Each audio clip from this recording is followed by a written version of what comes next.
بەناوی خوای گەورە و میهرەبان. ئەو پێنج هۆکارن چین کە ناسراون بە 5F. ئەو هۆکارانن کە زیاتر ئەو کەسانن کە تووشی بەردی زەرداو دەبن پێ ناسراون بە 5F، یان پێنج هۆکارەکە. 40 ئەوانەی تەمەنیان 40 ساڵە، فیمیل ئافرەتان ژنان زیاتر، فێر یعنی ئەو کەسانن کە سپی پێستن زیاتر لە ڕەش پێستەکان، فاتی ئەوانەی قەڵەون، و فرتیلیتی ئەوانەی کە ئەو ئافرەتانەی کە دووجیان بووینە.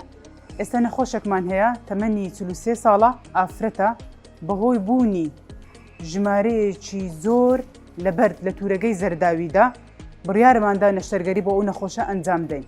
هۆکارەکەی ئەم نەخۆشە هیچ نیشانەیەکی نییە، هیچ ئازارێکیشی نییە، بەڵام بەهۆی بوونی ژمارەیەکی زۆر بەردی ورد لە توورەگەی زەرداویدا پێویستە ئەو نەشتەرگەریە بکرێتن بە نازوور لابردنی توورەگەی زەرداوی، چونکە ئەگەری هاتنە خوارەی ئەم بەردا لە بۆڕی زەرداوی زۆرە کە دەبێتە هۆی جیرانی بۆڕی زەرداوی، دەبێتە هۆی هەوکردنی جەرجی، دەبێتە هۆی هەوکردنی پەنکریاس.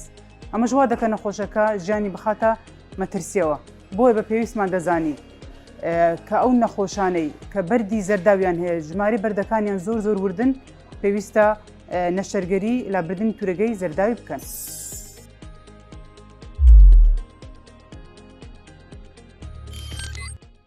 میهرەبانی، دڵسۆزی و لێزانی.